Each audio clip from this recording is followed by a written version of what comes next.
Essa é a nossa sexta aula da classe Vida Cristã Vitoriosa da Escola Bíblica Dominical, módulo de princípios bíblicos. Façamos uma oração inicial. Senhor Deus, nós nos colocamos na Tua presença e invocamos o Teu nome, porque é no Teu nome que nós encontramos salvação. Nós te pedimos, Senhor, vem falar ao nosso coração, vem falar as profundezas do nosso espírito, vem falar as profundezas da nossa alma. Senhor Jesus, ensina-nos o caminho que devemos trilhar. Ensina-nos, Senhor, a direção que devemos tomar. Queremos ouvir a Tua voz. Queremos, Senhor, meu Deus, em nome de Jesus. Amém. Nossa aula de hoje faz a seguinte pergunta: como fracassamos? É sobre isso que nós temos conversado. Nas últimas 5 aulas, nós temos desenvolvido um raciocínio para entender esse mistério. Por que, mesmo sendo nascido de novo e tendo o Espírito Santo morando dentro de mim, eu fracasso? Tá aí uma pergunta que todos nós fazemos em algum momento da vida. Por que eu, que entreguei minha vida a Jesus, tenho fracassado? Por que a vida cristã é tão difícil? Eu tento fazer certo, mas o resultado sai errado. Eu tô crente que tô fazendo tudo certinho e as coisas saem fora do meu controle. A gente não consegue fazer relação entre causa e efeito. A gente não consegue entender por que as coisas acontecem assim. Mas a palavra de Deus nos ensina o porquê de muitas coisas. Não, a palavra de Deus não nos dá todas as respostas que existem, mas ela nos dá todas as respostas das quais precisamos. A palavra de Deus explica absolutamente tudo que nós precisamos saber para viver esta vida aqui de maneira vitoriosa. E é sobre isso que nós estamos estudando. Você sofre a derrota em todas as áreas da sua vida em que você não se deixa governar pelo Espírito de Deus que mora dentro do seu espírito. Você se deixa governar pela sua alma e pelo seu corpo. Em outras palavras, você se deixa governar pela sua carne. Em outras palavras, você se deixa governar pelo seu ego, que ainda reina sobre as suas decisões exatamente como reinava, ou muito parecidamente, aproximadamente, de quando você não conhecia Jesus. Embora o Espírito Santo more dentro do seu espírito, é a sua alma e o seu corpo, isto é, os pensamentos, sentimentos e vontades da sua alma, alimentados diariamente pelos 5 sentidos do seu corpo, que tem comandado, dirigido, controlado todas as áreas da sua vida em que você tem sido derrotado. Pensamentos, sentimentos e vontade. Todo mundo tem pensamentos, não é verdade? Todo mundo pensa. Até as pessoas com alguma deficiência intelectual, até as pessoas com alguma dificuldade de ordem psiquiátrica, elas pensam e pensam muito. Todo mundo pensa. Pensamentos povoam a nossa mente. Nós somos povoados por toda sorte de pensamentos. Quantas vezes você está aí de boa e de repente passa um pensamento pela sua cabeça, a coisa mais absurda do mundo? Quantas vezes você fica até envergonhado dos seus pensamentos, não é verdade? Gente do céu, de onde que saiu isso na minha cabeça? Quantas ideias mirabolantes surgem do nada na região dos pensamentos? Quantas vezes a gente se vê pensando longe, longamente a respeito de coisas do passado? Ou ficamos pensando em coisas do futuro? E os sentimentos? Sentimentos envolvem muitas emoções, não é verdade? Sentimentos de amor, sentimentos de raiva, sentimentos de mágoa, sentimentos de rancor. Quantas vezes a gente até quer gostar daquela pessoa, ou quer gostar daquela situação, ou quer gostar de determinada coisa, mas a gente não consegue? Quantas vezes você quer evitar determinadas coisas, mas você gosta tanto? Ah, eu gosto tanto disso, não consigo ficar sem. Se por acaso algo acontece, nos entristece, sentimentos que envolvem tristeza, melancolia, nos invadem. E quantas vezes a gente gosta de coisas que ninguém gosta e a gente fica feliz com coisas que ninguém fica feliz? As emoções, os sentimentos que povoam o nosso coração, eles fazem muita diferença na nossa vida, não fazem? E a vontade? O que a gente pode falar a respeito da vontade? Vamos ler o que os filósofos de Facebook, de Instagram, de Twitter dizem? Ser feliz é fazer tudo o que der vontade sem se preocupar com terceiros. Tem vontade de fazer? Então faça. De uma forma ou de outra, irão te julgar. Faça o que tem vontade. Tenha fé, vá em frente. A vida é muito curta para pensarmos nas consequências. Não deixe de fazer nada que você tem vontade. Viva a sua vida, pois a vida é muito, muito curta e vamos viver sem medo de sermos felizes, sem medo da opinião alheia. Aí você vai dizer assim, irmã Clemar, eu não sou assim. Eu não sou uma pessoa inconsequente que só faz o que tem vontade. Bom, você pode até não ser, né? Mas tudo ao seu redor estimula você a fazer o que você tem vontade. E a verdade é que o que a gente faz mesmo é aquilo que a gente quer. Não é verdade? Nós somos governados pelo que pensamos, pelo que sentimos, pelo que queremos. Pensamento, sentimento e vontade. É isso que manda na nossa vida, desde que a gente se entende por gente. Aliás, até antes da gente se entender por gente. O bebezinho quer comer e ele chora. Explica para ele que não está na hora, que ele já que falta ainda 10 minutos para a próxima mamada. Explica para ele. Ele vai discutir a relação com você, berrando, não é verdade?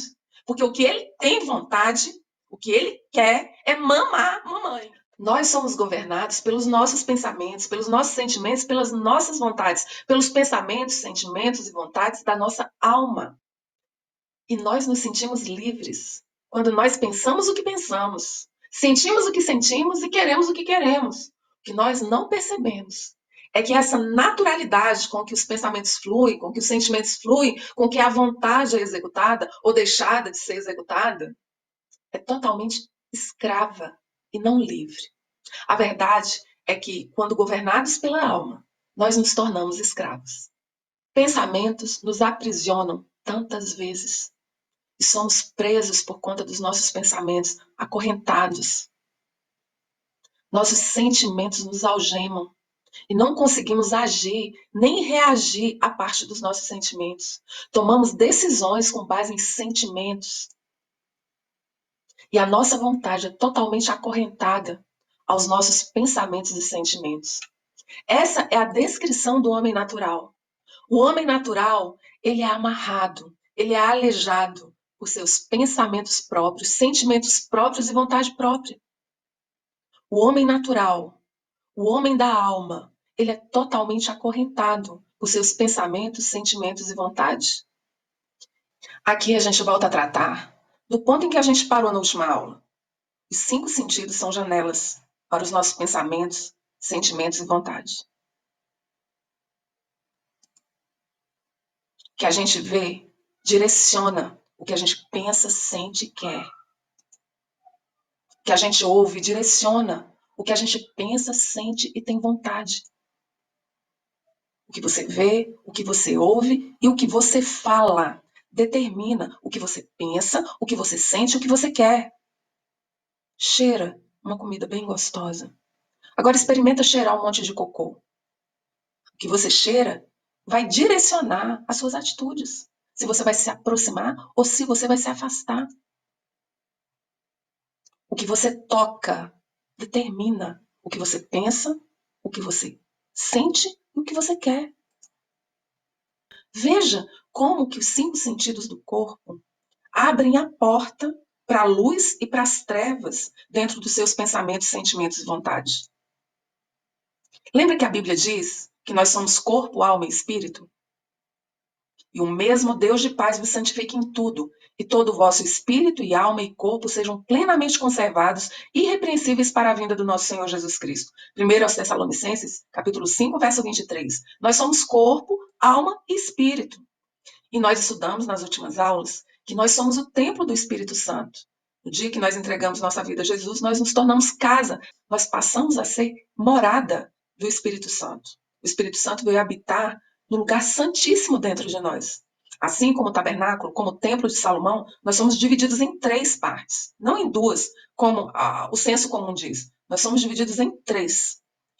O lugar mais exterior é o átrio, que é o nosso corpo. O lugar mais interior é o nosso espírito, que é o Santo dos Santos. E o lugar intermediário é exatamente a nossa alma. Veja como a alma, ela está intimamente conectada ao corpo e intimamente conectada ao espírito. Ela é a ponte entre o espírito e o corpo. Aquilo que consome a sua alma controla a sua vida. Porque é a partir da alma, é a partir da sua mente e do seu coração, é a partir das suas emoções e da sua razão que o seu corpo vai se comportar. E é a sua alma quem bloqueia a interferência do espírito sobre o seu corpo. E nós somos fruto de tudo aquilo que pensamos. Os nossos pensamentos, eles são o ponto de partida dentro de nós para as nossas atitudes. Por quê? Porque são os nossos pensamentos que direcionam os nossos sentimentos. Os nossos sentimentos, eles são alimentados pelos nossos pensamentos. Os sentimentos que nós temos, eles decorrem diretamente daquilo que pensamos a respeito de amor, a respeito de dinheiro, a respeito de política. São os pensamentos que povoam o campo da nossa mente, que alimentam nossos sentimentos. E as nossas vontades são totalmente direcionadas pelos nossos pensamentos e sentimentos. Vejam como a alma interfere no corpo e o corpo interfere na alma. Porque o que você pensa, o que você sente e o que você quer, se for contemplado ou se for frustrado, interfere diretamente nas reações do seu corpo. Quantas doenças psicossomáticas a gente tem conhecimento? O que é uma doença psicossomática? É aquela doença que decorre diretamente das emoções da pessoa e da razão também. Os nossos pensamentos, sentimentos e vontade, na medida em que eles se movimentam, o nosso corpo responde a esses estímulos. Os nossos pensamentos, sentimentos e vontades desencadeiam a química do nosso corpo. Então, a nossa alma interfere no corpo e o nosso corpo interfere na alma. Se você está cansado, você não sente vontade de coisa alguma, não é verdade? Que pensamento que vem na sua cabeça? Ah, eu quero deitar. Se você está feliz da vida porque você pensa que vai receber um dinheirinho, se você pensa que vai receber o dinheiro, você já fica contente?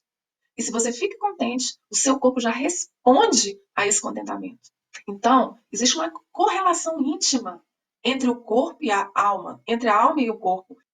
E um sofre os reflexos do outro. Também ficou claro para nós que os pensamentos, os sentimentos e as vontades são portas da alma. Enquanto a luz entra ou as trevas entram pela janela, a luz também sai pelas portas. E as trevas, as nossas trevas interiores, também saem por essas portas. Que portas? Os pensamentos, os sentimentos e as vontades. O senso comum costuma colocar separadamente a razão da emoção. É como se a razão morasse na cabeça e a emoção morasse no coração. Os médicos andam dizendo que tudo isso mora no intestino, né? Essa dicotomia entre razão e emoção, ela é importante, ela é didática, mas uma revelação que a palavra de Deus nos traz é exatamente que a emoção e a razão moram no mesmo quarto. A emoção e a razão moram na alma. Não é só o coração que opera por pensamentos, sentimentos e vontade. O cérebro também opera por meio de pensamentos, sentimentos e vontade. Quem disse que quem é racional só dá bola dentro? Tem vezes que quem é racional se esgota. Tem vezes que quem é racional entra em curto-circuito. Quantas pessoas racionais que racionalizam tudo pifam? Não são poucas. Às vezes a gente tem a ideia de que a pessoa emocional ela é mais frágil, né? Mas a verdade é que tudo colocado na peneira, razão e emoção, não salva ninguém. Tanto a pessoa racional quanto a pessoa emocional fracassam. Ambas igualmente perecem. A Bíblia diz que o Senhor conhece o pensamento dos sábios, que são vãos. Primeira carta aos Coríntios, capítulo 3, verso 20. A gente tem essa mania de pensar que a racionalidade é a salvação da lavoura. Alguém estava conversando comigo e disse que foi a uma palestra e que lá tinha uma psicóloga palestrando e essa psicóloga estava enaltecendo a região das emoções do ser humano. E aí essa pessoa comentou, não, a gente não tem que ser emocional, a gente tem que ser racional. E aí eu olhei para ela e disse o seguinte, não, a gente não tem que ser nem emocional, nem racional. A gente tem que ser espiritual. Porque de dentro do coração das pessoas é que procedem os maus pensamentos, as imoralidades sexuais, os furtos, os homicídios, os adultérios, a avareza, as maldades, o engano, a libertinagem, a inveja, a blasfêmia, o orgulho, a falta de juízo. Todos estes males vêm de dentro e contaminam a pessoa. Marcos capítulo 7, versos 21 ao 23. A palavra coração, nessa passagem bíblica, faz referência à alma. A Bíblia, algumas vezes, quando usa a palavra coração, ela está se reportando a expressões da alma. E em outras ocasiões, quando a Bíblia se refere ao coração, ela está se reportando ao espírito. Você vai conseguir fazer a exata apreensão do sentido da palavra se você examinar o contexto em que ela está inserida.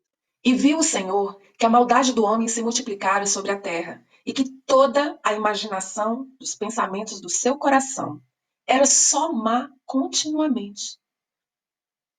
Olha, amados, sabe o que isso significa? Ali no Gênesis, às vésperas do dilúvio ser derramado sobre o mundo, é que os pensamentos da mente do homem, que estavam direcionando as suas ações e reações, esses pensamentos, eles eram maus. Mas aquelas pessoas, naquela ocasião, não julgavam assim. Elas julgavam certamente que os seus pensamentos eram corretos. Uma vez eu li um escrito que eu nunca esqueci. Disse assim, que ninguém tem ambição a respeito do bom senso. Porque todo mundo acha que já tem bom senso suficiente. Qualquer pessoa se julga com bom senso. Você pode até reconhecer, poxa, eu estou fazendo isso errado, eu não dou conta de fazer aquilo. Mas as conclusões que você tira, você não cogita de essas conclusões serem erradas. As pessoas acham que tudo que elas pensam está certo. As pessoas acham que tudo que elas pensam é justo. Quem são essas pessoas? Quem são elas? Você e eu. O Senhor conhece os pensamentos do ser humano e sabe que são pensamentos vãos. Olha o que o Senhor diz a respeito dos nossos pensamentos próprios. Então Elias se chegou a todo o povo e disse: até quando vocês vão vacilar entre dois pensamentos?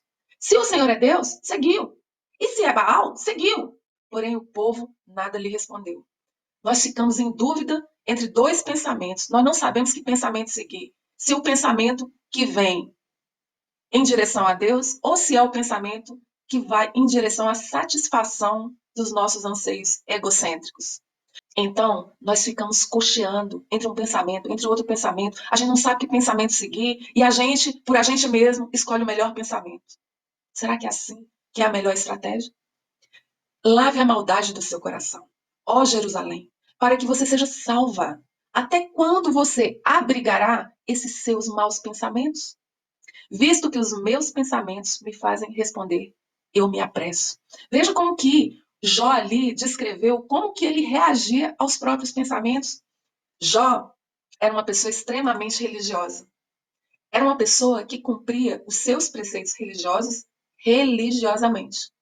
Jó, só de pensar que algum filho dele tivesse cometido alguma vacilada, ele já corria lá e fazia um sacrifício a Deus.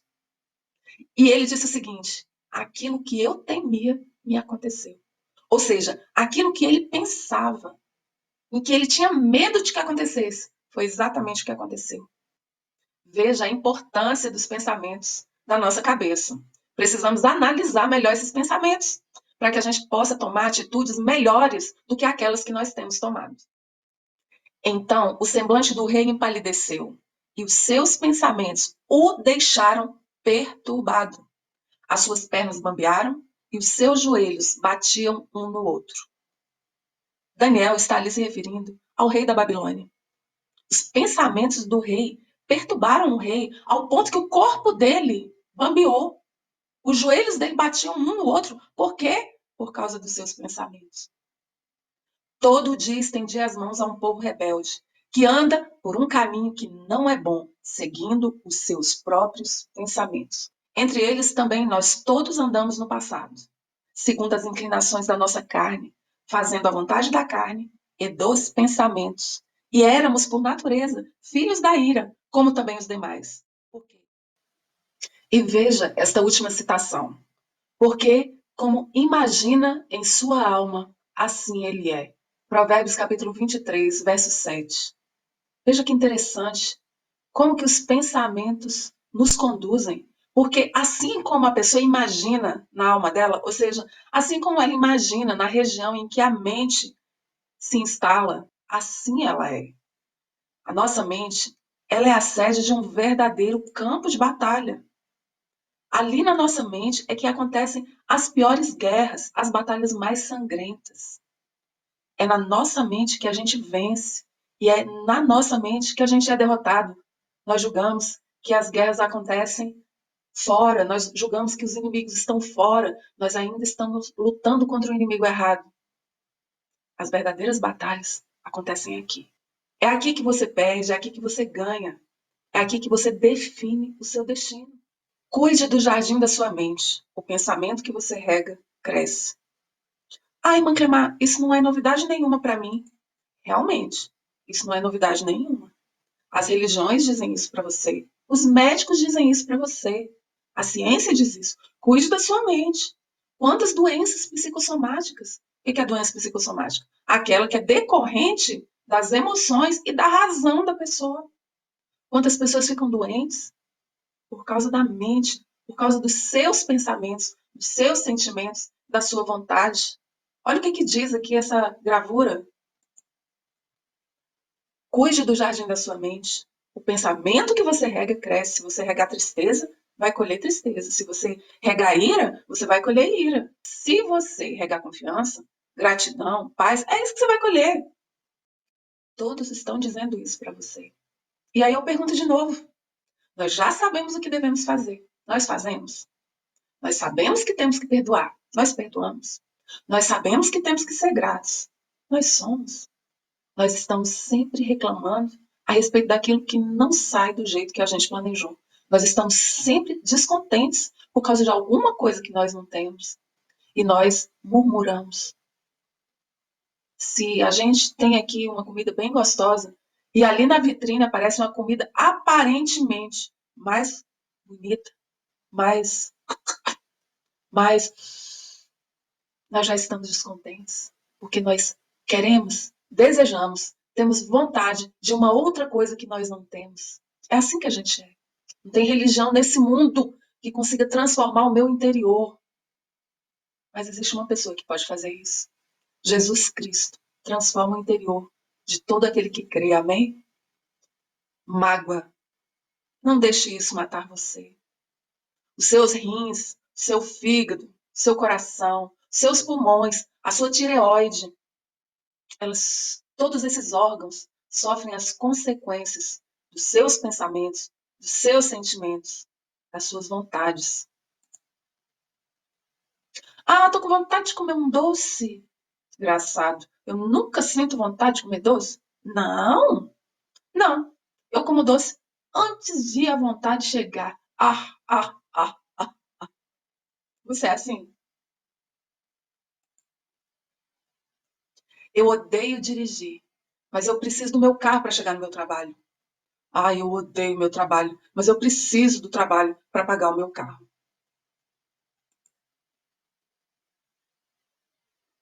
Esse aqui dispensa legenda, não é não?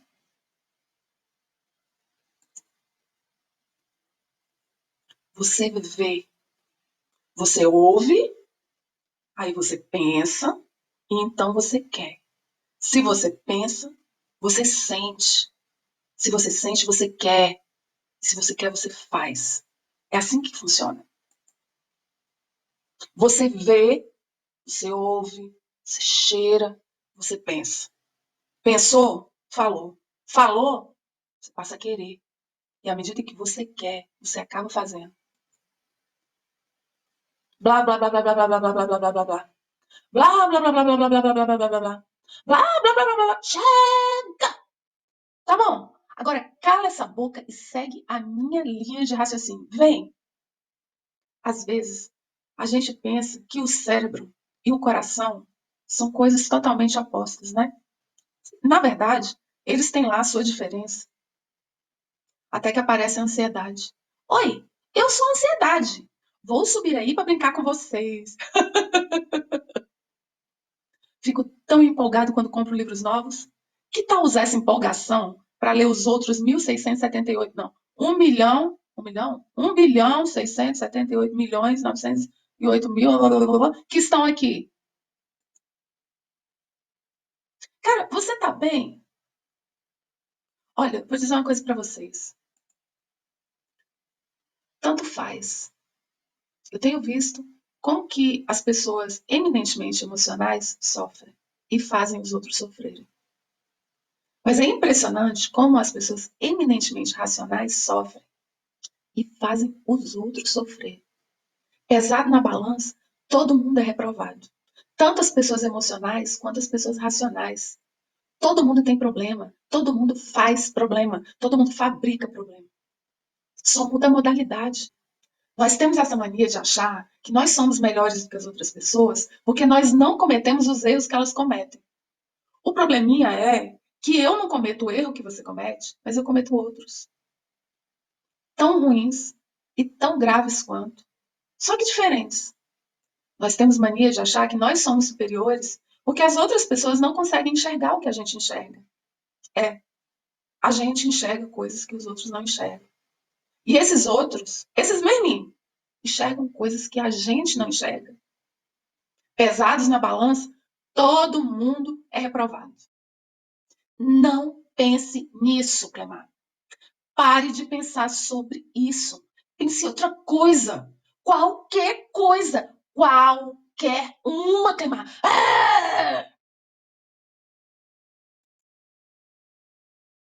Cara, que loucura é essa? Loucura nada. Vou fazer a minha fome ficar do tamanho da minha paciência e vice-versa. Não é o que eu acabei de te dizer? O cérebro acha que sabe mais do que o coração. Eu bem que me avisei, mas eu não me ouvi. O cérebro avisa para o coração, a razão avisa para a emoção, mas não adianta nada. Quando a ansiedade aparece, faz a gente comer pra caramba, né? Cara, eu não aguento mais nada. Opa, saindo pudim de angústia com cobertura de culpa. A culpa, a angústia, são coisas que atormentam o cérebro da gente. A ansiedade destrói o cérebro da gente. Quem disse que cérebro não padece de excesso de emoção? E o coração, coitado. As pessoas gastam muito tempo nessa discussão. Mas a palavra de Deus, ela dá a chave. A palavra de Deus explica qual é o ponto. A palavra de Deus revela sobre o que exatamente nós devemos nos debruçar. E sobre o que é.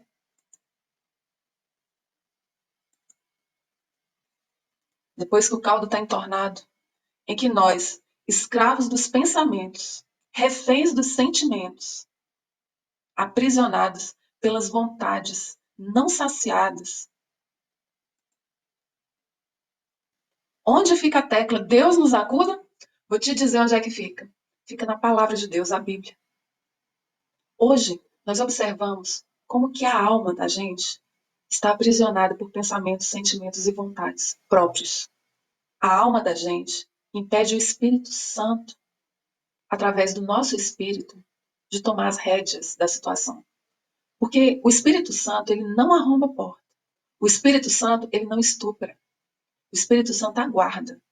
Ele aguarda você entregar o volante do carro para ele. O volante dos seus pensamentos. O volante dos seus sentimentos. O volante das suas vontades.